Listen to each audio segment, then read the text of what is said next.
What do we have here? Come here, boy. Step into the light, so that I may look upon you. A bit scrawny, are you not?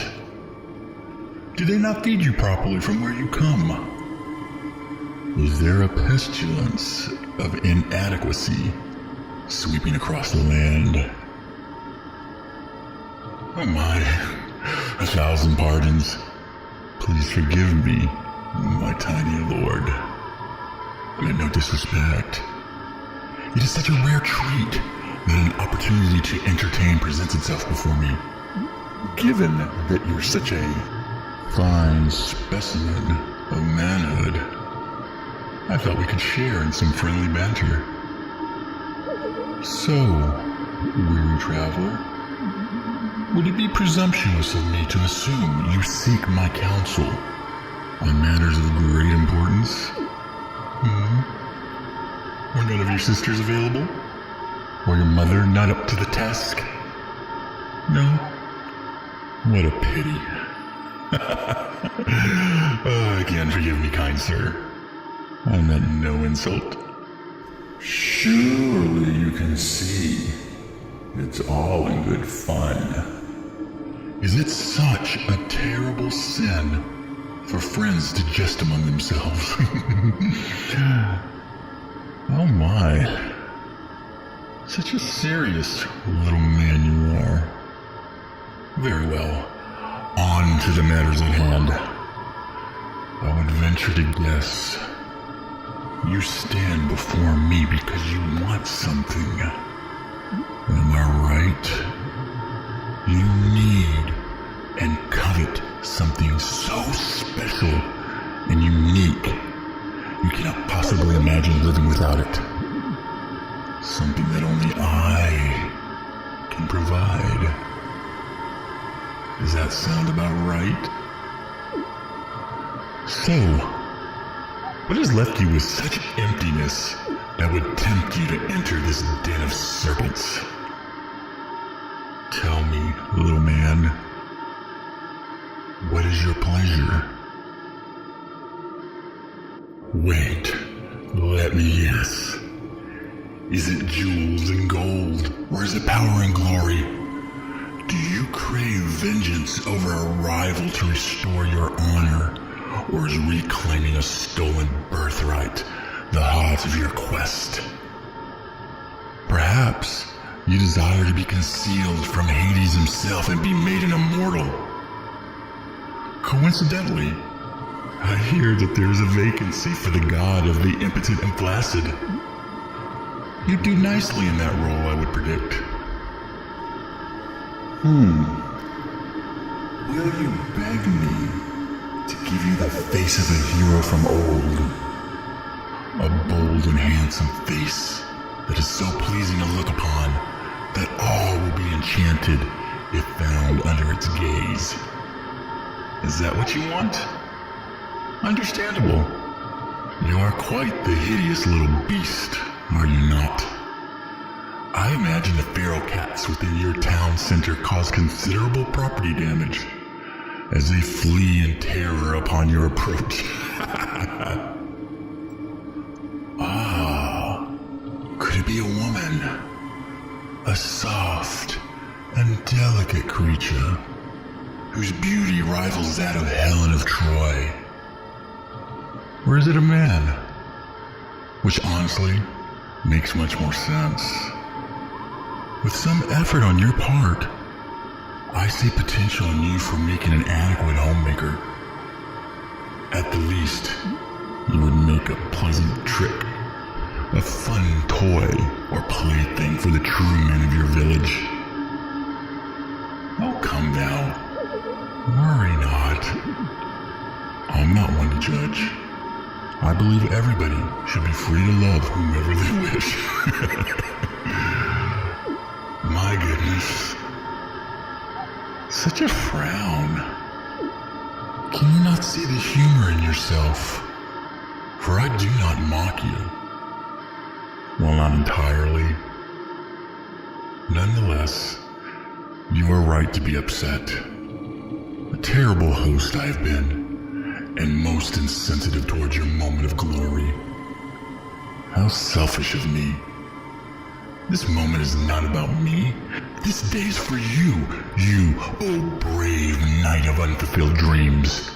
It is for you, oh wise scholar, whose knowledge is unsurpassed in how not to please a woman. This day was made for you, O mighty adventurer from the land of hairless men with unusually high voices. Your quest awaits, O prince of disappointment to your father.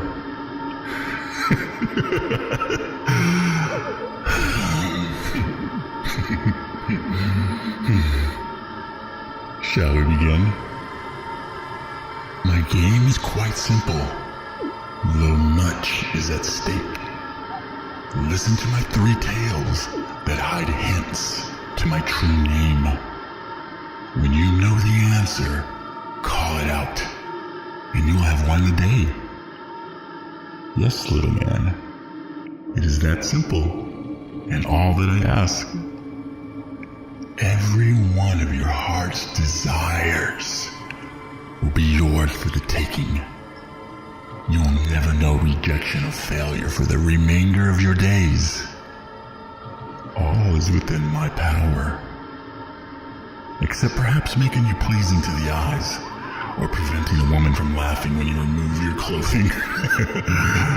Even an all-powerful, eternal being such as I have my limits. But seriously, listen carefully and consider all you know of me. 3 times have you to speak my name. If you do that, you will walk away from here forever changed. Fail? Well, failure would be quite a humorous end, indeed. Listen, for I speak these words only once. I am one of 3 siblings, born from an exile. We had no mother or father, but we have one son. When said aloud, my name echoes 3 times proud. Live your life, and times that by 2. You'll see my name all too soon. Speak, boy. Speak like your manhood is dropped. Let them hang with pride as you vanquish this dark entity with the sound of his own name upon your lips. Not a single guess do you have to offer? Very well. Let us continue.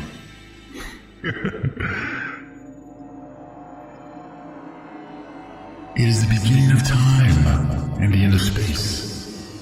From all to nothing, eyes on the eternal face.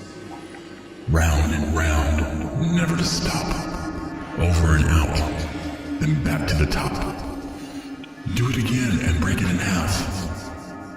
Line it up, and you'll hear my laugh. Take one piece and toss it away. Now 3 of us in front of you lay. What say you? Anything? No. One more tale before we come to the end. My name has no letters, no sound of mere words. It is the name of a king, the one you have heard. This mad and insane king, where his kingdom did burn. His lyre he played, as his people did mourn. Now this is truly my favorite part. The dull stare of a cow, and the look of a fool you show. The dread that creeps in the pits of your stomach, now is reflected in your eyes. Yes, there it is. I see it. The truth of the matter strikes you like a sting from a scorpion's tail. The terror builds as understanding crashes down upon you from the simple fact that life, as you knew it, has come to an end, for the game is now over, and I have won. What is this? Tears? Please, show some dignity, boy. All that blubbering and carrying on. How will you hear the answer to what you failed to deduce? Listen to my final rhyme. Tell me, can you identify me now? Now that it does not matter. My name is of numbers, the same as my brothers. One by one I follow next, and circled by them I stand betwixt. The same, they too are called 6 and 6. The youngest child, one of 3. I complete the triad, our dark trinity. We are the same, no more or least. We are the mark of the beast.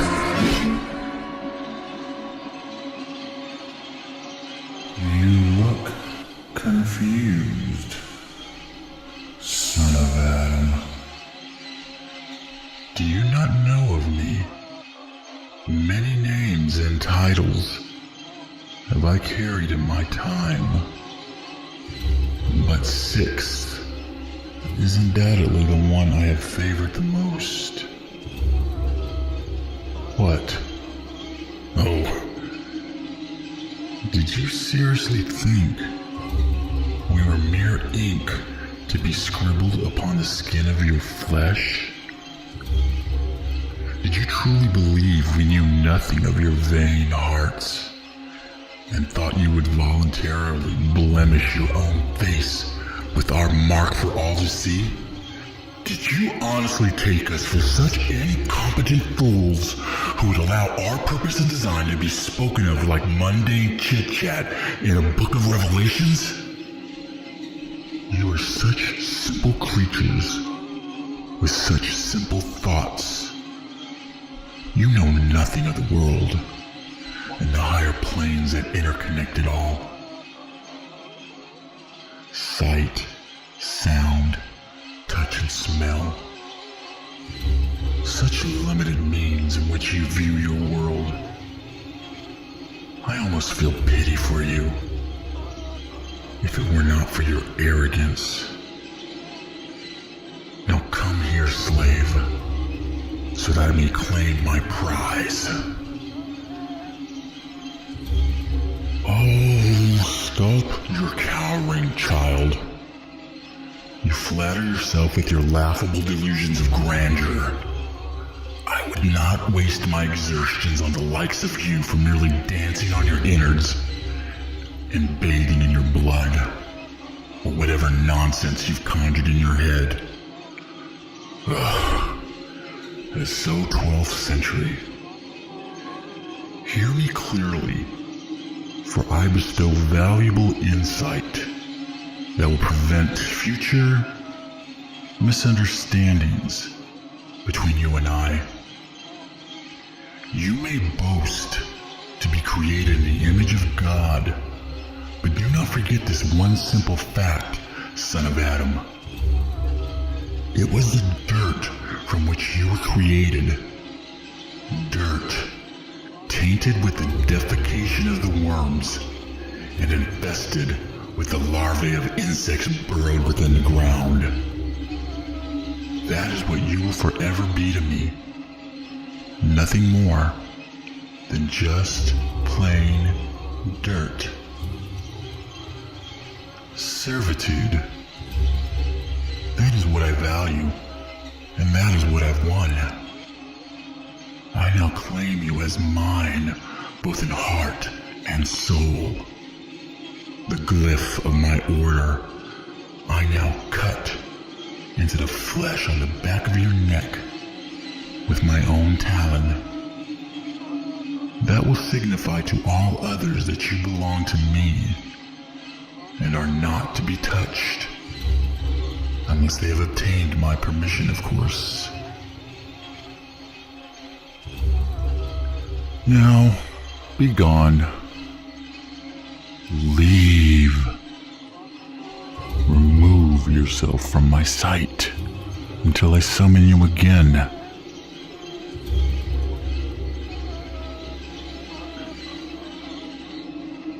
Hesitation.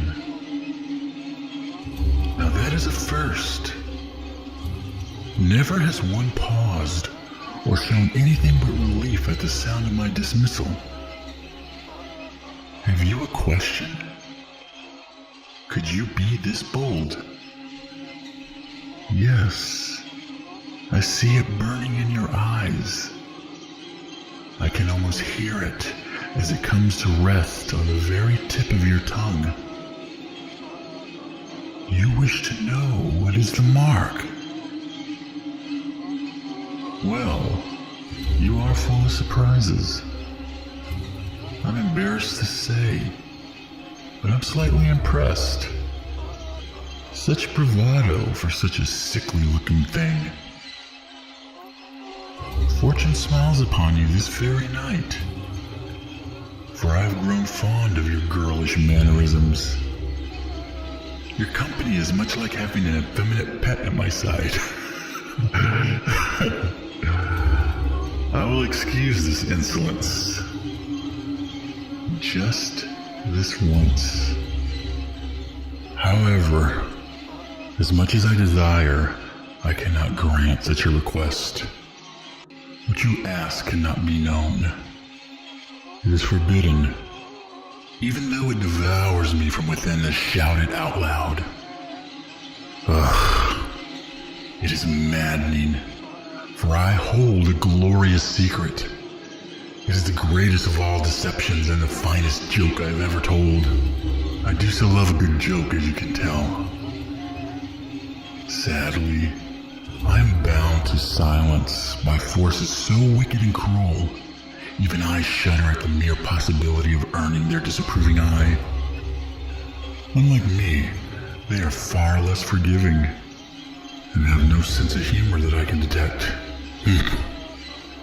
Be that as it may, I am not permitted to reveal to you the nature of the mark. However, I will tell you this. It is not what you think. The mark of the beast is not a physical mark. It is a mark of the spirit, a mark of the soul, not seen by the naked eye. Our number is a mystical mark, a symbol of actions and deeds. The mark upon the right hand. It is also a spiritual mark, a symbol of thought. The mark upon the forehead. It fills me with convulsions of uncontrollable laughter that can overcome me for hours. Often I fail to contain it, much to the disapproval of my brothers. Oh, how I yearn to announce it to all. More than anything, and above all else, I want to be the one who tells mankind this. It is already too late. The mark of the beast has already arrived, and it is amongst you. Despite all your cautions and all your prayers, chances are you've already taken it by your own free will. It secretly rests upon your right hand and sits upon your head. It clearly announces your damnation. And you don't even know it yet.